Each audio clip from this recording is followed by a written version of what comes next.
আমি কোথায় গেলে তোমার সঙ্গ পাব। গৌরীর রূপ দর্শন করেছিলেন কে বাবা? ভক্ত সনাতন। সনাতন ভক্ত সনাতন গৌরীর রূপ দর্শন করেছিলেন। কেমন করে বাবা? ভক্ত সনাতন হোসেন শাহ রাজার রাজবাড়িতে কর্মচারীগিরি করতেন, কিন্তু কাজ করলেও ওই সদা সর্বক্ষণ সনাতনের বদনে ছিল সেই কৃষ্ণ নাম। দেখা গেল একদিন প্রভুর নাম করছে, দুটি নয়ন তলে প্রেমছে, হা গৌর বলে কাঁদছে, যেন উঠিতে গৌর বসিতে গৌর, বসিতে গৌর, যেন খাইতে গৌর আর শুইতে গৌর, গৌর বিনা আর জানে না আর বোঝে না, দুটি নয়নে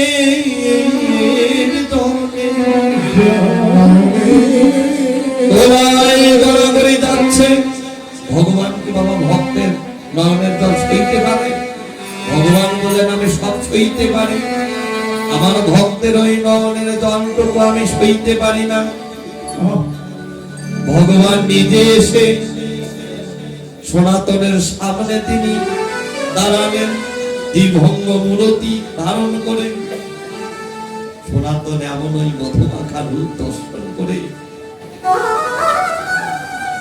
সনাতনের ভিতর যেন আর কোনো জ্ঞান নাই, কেউ জগতের কোনো জ্ঞান নেই। এক প্রাণে এক দৃষ্টিতে যে আছে। আমি কি দেখছি? এত রূপের মানুষটাকে তো আমি কোনোদিন দেখি নাই। যেন ওই রূপের মধ্যে সনাতন আমার হারিয়ে গেল। ভগবান গৌর হরি কিছুক্ষণ দাঁড়িয়ে থেকে আবার তিনি মিশে গেলেন বাতাসের সঙ্গে। কিন্তু দেখা যাচ্ছে সেই সনাতন এক প্রাণে এক দৃষ্টিতে ওই রূপ দর্শন করে যেন উঠিতে গৌর, বসিতে গৌর, খাইতে গৌর, শুইতে গৌর, গৌর বিনা আর জানে না আর বোঝে না, আর ধুলাই গড়াগড়ি যাচ্ছে। এদিকে প্রভাতকালে হোসেন শাহ এসে বলছে, সনাতনের এহেন ভাব দর্শন করে বলছে, সনাতন তোমার এই প্রভাতকালে তুমি এমন পাগলামি করছো কেন? তোমার কি হয়েছে? তুমি প্রভাতকালে কেন এই ধুলায় মাটির মধ্যে তুমি গড়াগড়ি পাচ্ছ? আমরা অনেকেরই বলি, কিন্তু বাবা ও দেখ পাগল হয়ে গিয়েছে। কেন যে সে কাঁদে একমাত্র সেই জানে বাবা, কোন জানে আর জানে মানে।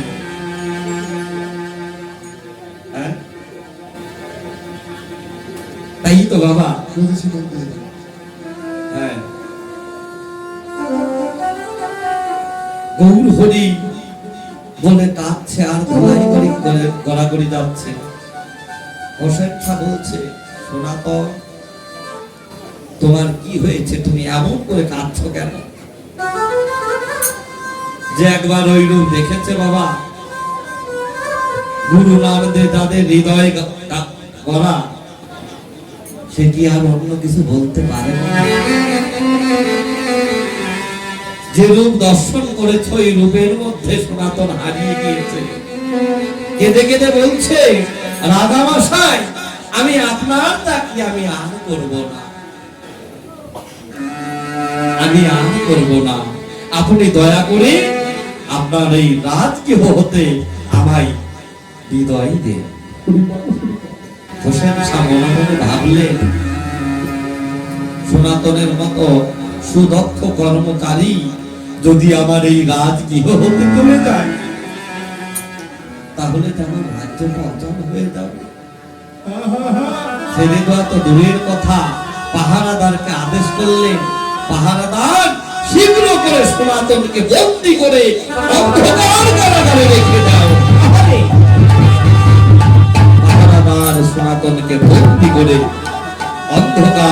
কারাগারে রেখে দিলেন। সনাতন আমার দুটি নয়নের জল ছেড়ে দিয়ে কেঁদে কেঁদে বলছে, হে প্রভু, আজ হতে হয়তো তোমার নাম গুণগান কীর্তন আর করা আমার ভাগ্যে হবে না। কেননা আমি কত জন্মের অপরাধী, এমন যাগ যজ্ঞ দেহ পেয়েছিলাম, গৌর বলা মদন পেয়েছিলাম,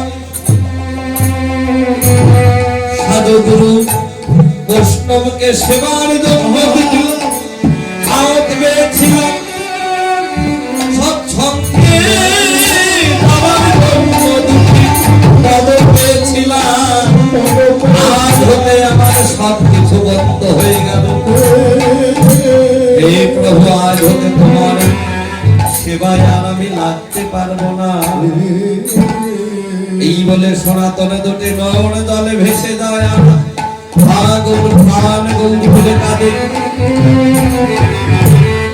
পাহারাদার যিনি পাহারা দেয় তিনি মনে মনে ভাবে, কি ব্যাপার, এই সনাতন প্রত্যেক দিন সদা সর্বক্ষণ এমন করে কাঁদে কেন? যেন তিনি কোনো উত্তর খুঁজে পায় না। তাই তো সনাতন একদিন বলছে, ও ভাই পাহারাদার, আমি তোর কাছে একটি কথা শুনবো, তুই বলবি? বলছে, বলো। বলছে, তুই আমায় পাহাড় দিস কেন, বলতে পারিস? বলছে, কেন বলতে পারবো না কেন? তোমাকে পাহারা দিলে রাজা মশাই আমায় বেতন দেয়, আমি সেই বেতন দিয়ে, সেই টাকা দিয়ে আমি আমার সংসার চালাই, আমার সংসারের মুখে আমি অন্ন যোগাই। তাই তো আমি এই কাজ করি। বুঝতে পেরেছি ভাই, কিন্তু শোন, তুই যদি আমাকে একটু ছেড়ে দিতি,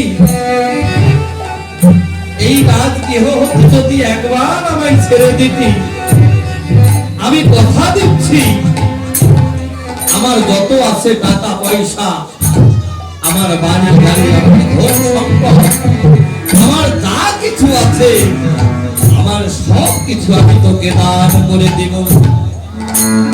শুধুমাত্র আমায় ছেড়ে দে ভাই।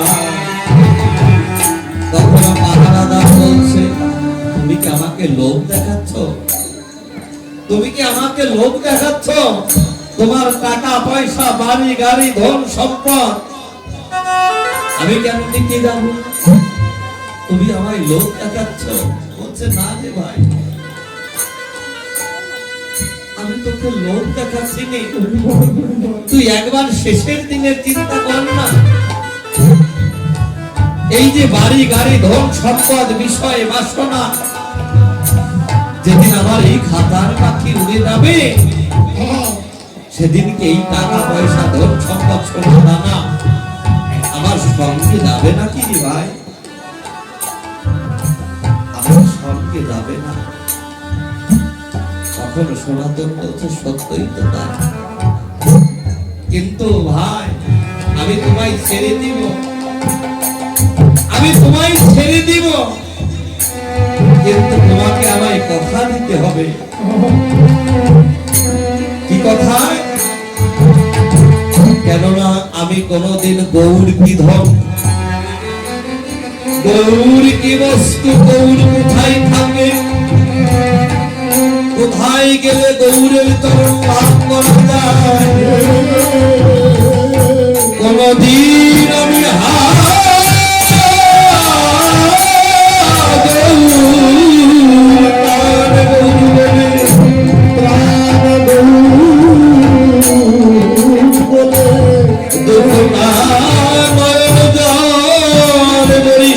করি নাই,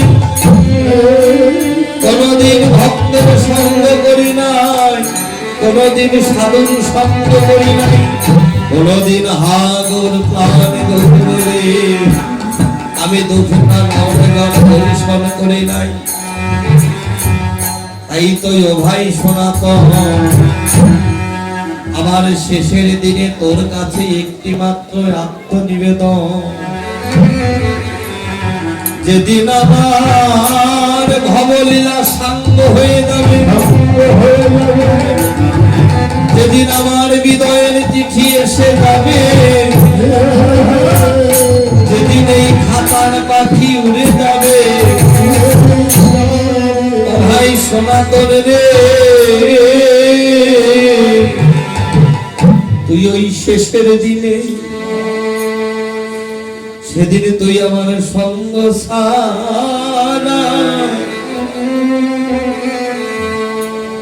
ওরে সঙ্গ ছাড়া করি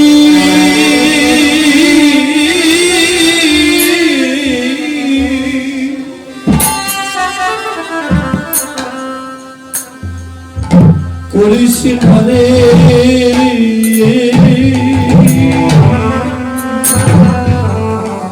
সেদিন তুই আমার সঙ্গ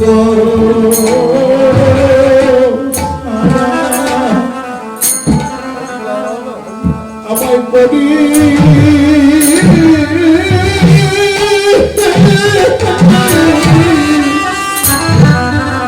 করিস না রে ও ভাই সনাতন রে,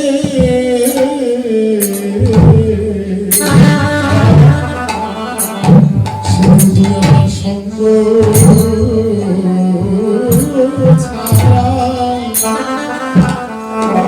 তুই সঙ্গ ছাড়া করি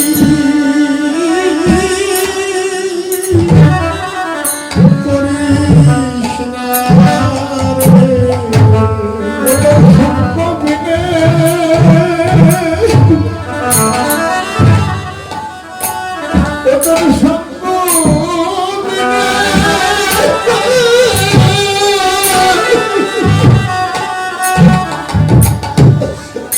কিছু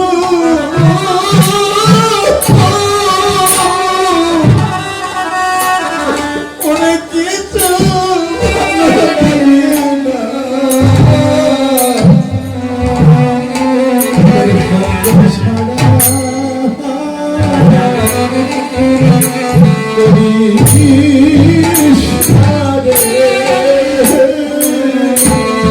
ওরে যেদিন আমার ভাই বন্ধু সবে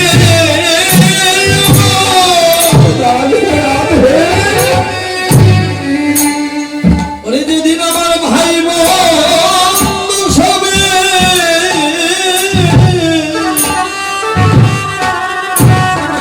আমার বিজয় দিবে,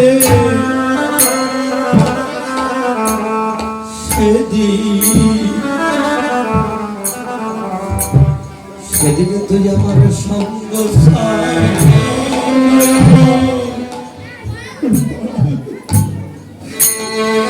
সঙ্গ ছাড়া করি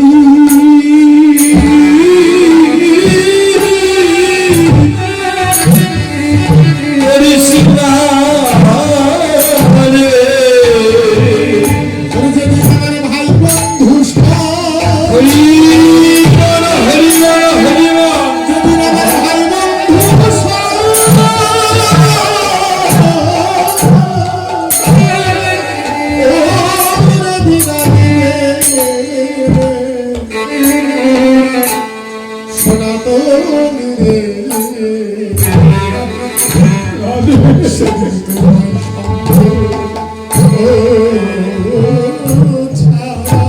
হরি হরি হরি সবাই ভক্তের স্পন্দন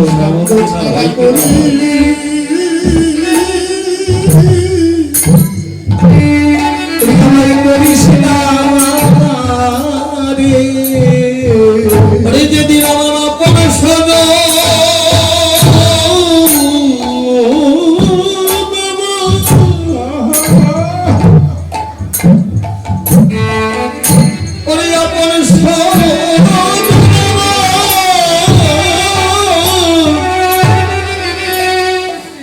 আমার হৃদয় দিবে,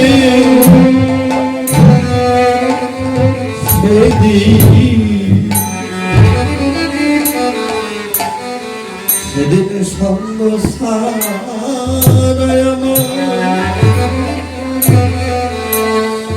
আমায় করি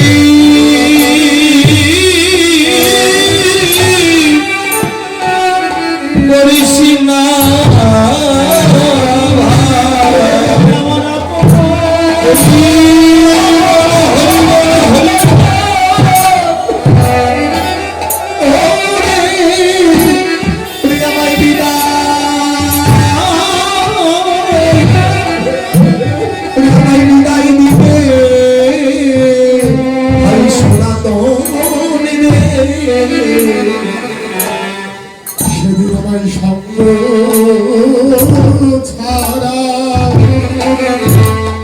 সঙ্গ ছাড়া করি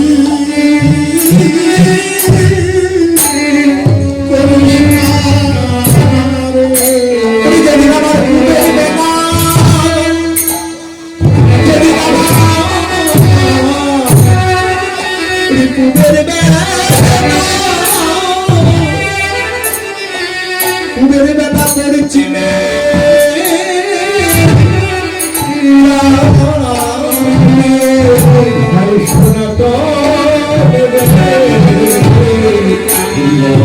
সেদিন সঙ্গ ছাড়া আমায় করি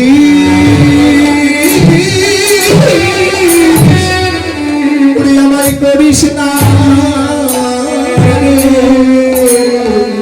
ওরে যেদিন আমার ভবলীলা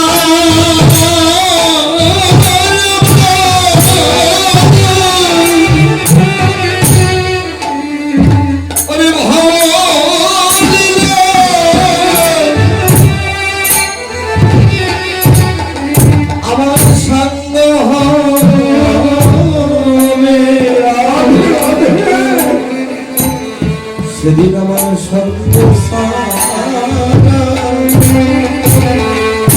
আমায় করি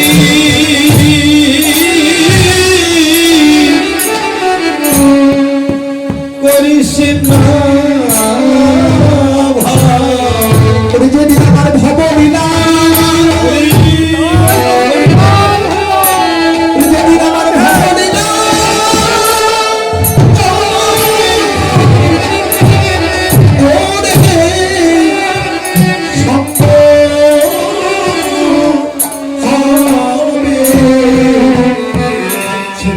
সঙ্গ ছাড়া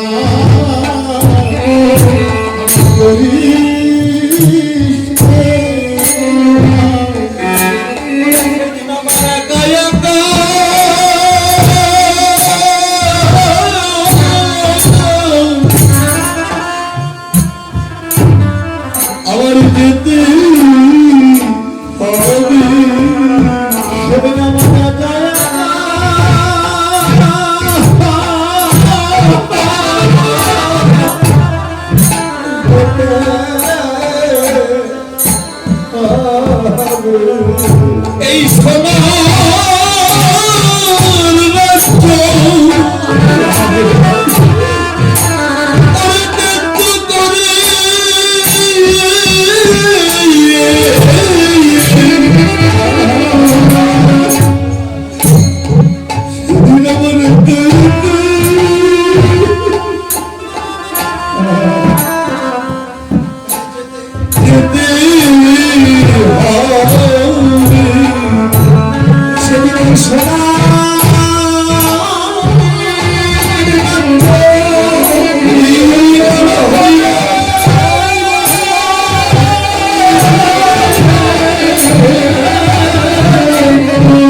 কেউ জগতের বুকে আসেনি। তাই তো ভাবছো বসে চলবে কিসে?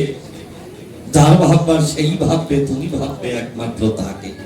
তোমার কোনো ভাবনা নাই, তোমার একটাই ভাবনা, তোমার ওই ভগবান।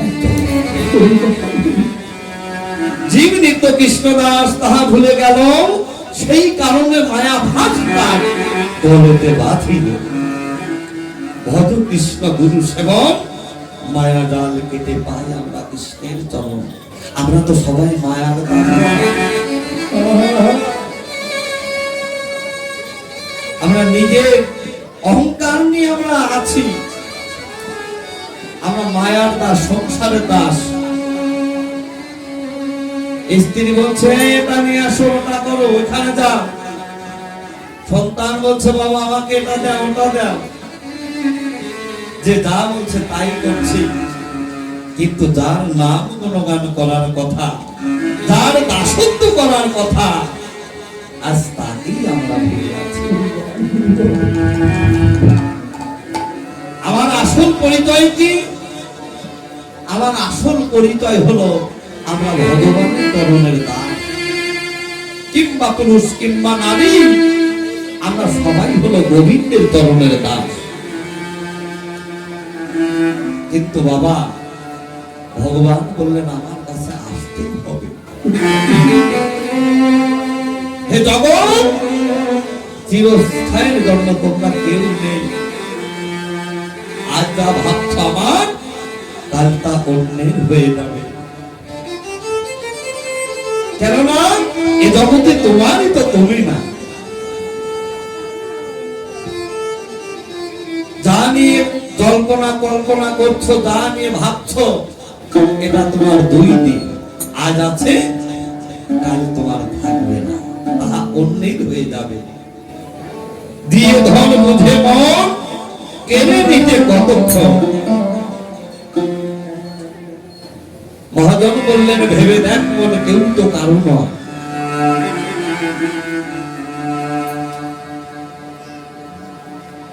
কেউ তো কারণ নয়। নিচে ভূম ভুমন বলে, ভুলো না দক্ষিণা কালী,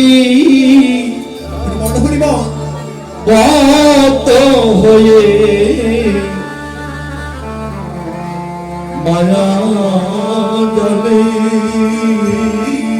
ভেবে দেখ মন কেউ কারো নয়। মিছে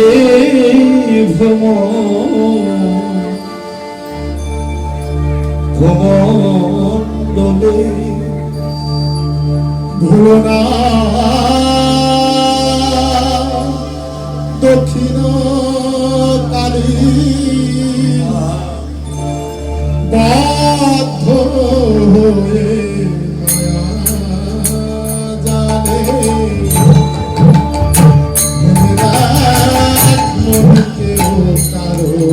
কেন জগৎ আমরা কত দেবতা, কৃষ্ণ কত দেব দেবতার সাধনা করি না? যে কৃষ্ণ সেই কালী, যে কালী সেই কৃষ্ণ, সাধনে ছাড়া কোনোদিন উপাসনা হয় না। এই তো মহাদেব বললেন ভেবে দেখ মন, কেউ তো কারণ ভ্রমণ বলে। কেননা যার জন্য ভেবে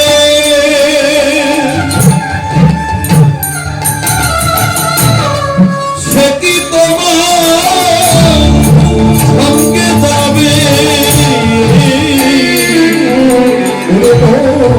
তার জন্য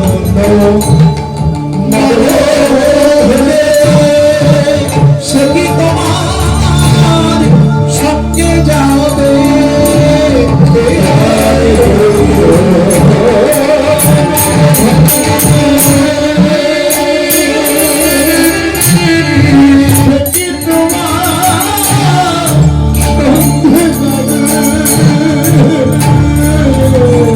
সেই প্রিয়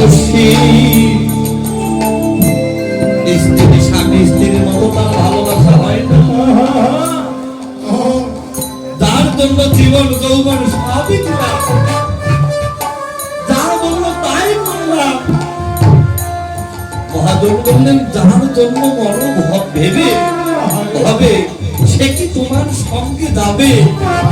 বলে সেই প্রিয়সী দেবে সানা, সেই প্রিয়সী দেবে সানা, আনন্দ হবে বলে ভেবে দেন কেউ কারণ। মুঝে ভ্রমণ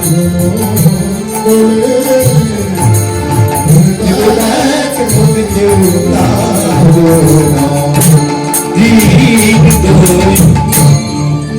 দিনের জন্য হবে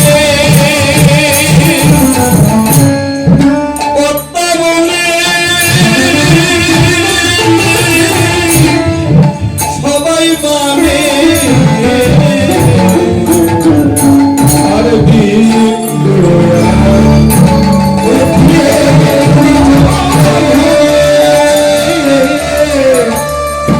কর্তা ভেবে সবাই মানে সেই কন্যারে দেবে ফেলে, সেই কন্যারে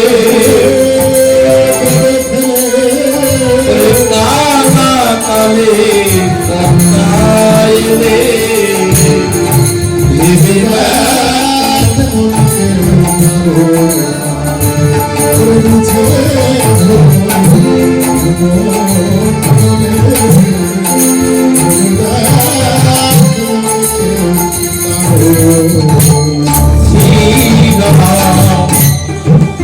প্রসাদ বলে সমর যখন চলবে তুলে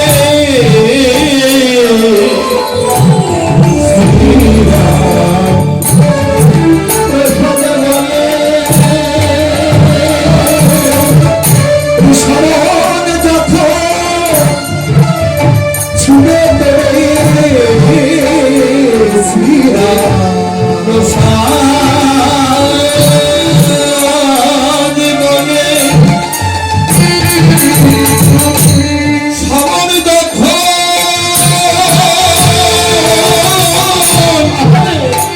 ধরবে তুলে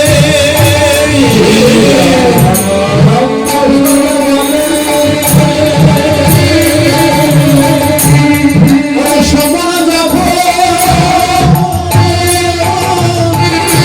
ছুঁড়ে দেবে কালী বলে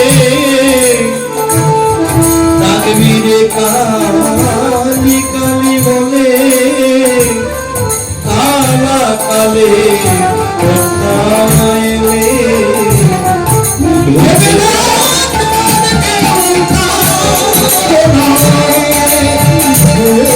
হরি বল হরি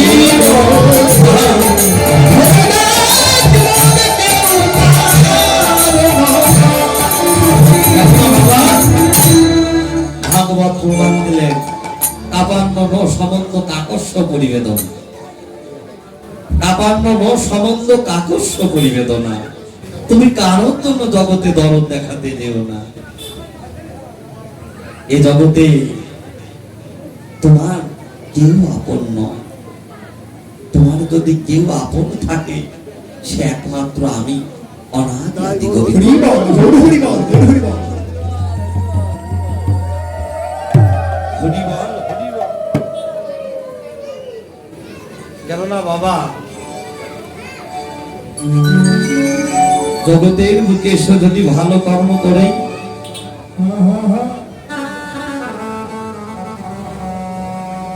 তাহলে যাবার সময় বাবা ওই আমার সঙ্গে একমাত্র কেউ না যাবে তাতে দুঃখ নেই। একমাত্র নামই হলো আমার শেষের দিনের বান্ধব। অষ্টম অধ্যায় 6 মন্ত্রে বললেন জম জম ব্যাপী শরণম ভাবো জমতে কলে বরং তম তম বইটি কন্তে সদা তদ্ভাবে ভাবিত। ভগবান অর্জুনকে বললেন, অর্জুন এ জগতে মানুষের মৃত্যুমরণ কালে যাহা বলিতে বলিতে প্রাণ বিয়োগ হয়, আবার তাহাই সেটার মধ্যে পুনরায় জন্ম হয়। হরি বল হরি বল। কেননা বাবা, এই যে অনেকেই মারা যায়, আহারে ও একটু নাম পর্যন্ত পেল না, ওর মরণটা কি অশুভ হলো? বলি না, না, এটা বলা ভুল। নিজের নাম নিজে করতে হবে বাবা। জগতের বুকে যদি সৎকর্ম করি, সৎ চিন্তা থাকে, প্রভুর ভজন সাধন করি, ওই শেষের দিনে আমি নাম করতে করতেই এটাই গৌর হরি বল হরি বল গৌর হরি বল হরি বল হরি বল। জগতের বুকে এসে যদি সৎসঙ্গ ভক্ত সঙ্গ প্রভুর ভজন সাধন না করি, ওই শেষের দিকে পাঁচজন আমার কানের ভিতর ওই নাম দিলেও আমার কোনো গতি হবে না। নিজের নাম নিজে করো, তাই তো ভগবান বলল তোমরা আর কাল বিলম্ব করো না। তিনি সপ্তম অধ্যায় 14 মন্ত্রে তিনি প্রমাণ দিলেন, দৈব হর্ষ গুণময় মম মায়া দুরত্তয়া মামে পদে প্রকটন্তে মায়া বেদান্তরণ দিতে। আমি এই জগৎ জীবকে দৈব মায়া দিয়ে আমি বেঁধে রেখেছি। কেউ যদি আমার এই মায়াটা দূরীভূত করে, কেউ যদি আমার চরণে প্রাপ্ত হয়, তাহলে একদিন সেই মায়াটা দূরীভূত হয়ে সে আমার কৃপা লাভ করতে পারে। হরি বল হরি বল। তাহলে অর্জুন বললেন, প্রভু তোমার সান্নিধ্য, তোমার চরণকে কেউ পাবে না।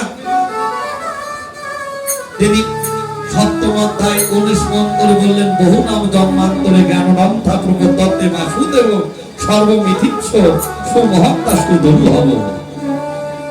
পাবে কোন জ্ঞানী ব্যক্তির সন্ধান নিয়ে যদি ভজন সাধন করে, সেই জ্ঞানী ব্যক্তির সঙ্গ করে যদি আমার চরণে আত্মসমর্পণ করতে পারে, আমি ভগবান সেই ভক্তকে আমি ভগবানকে পার করে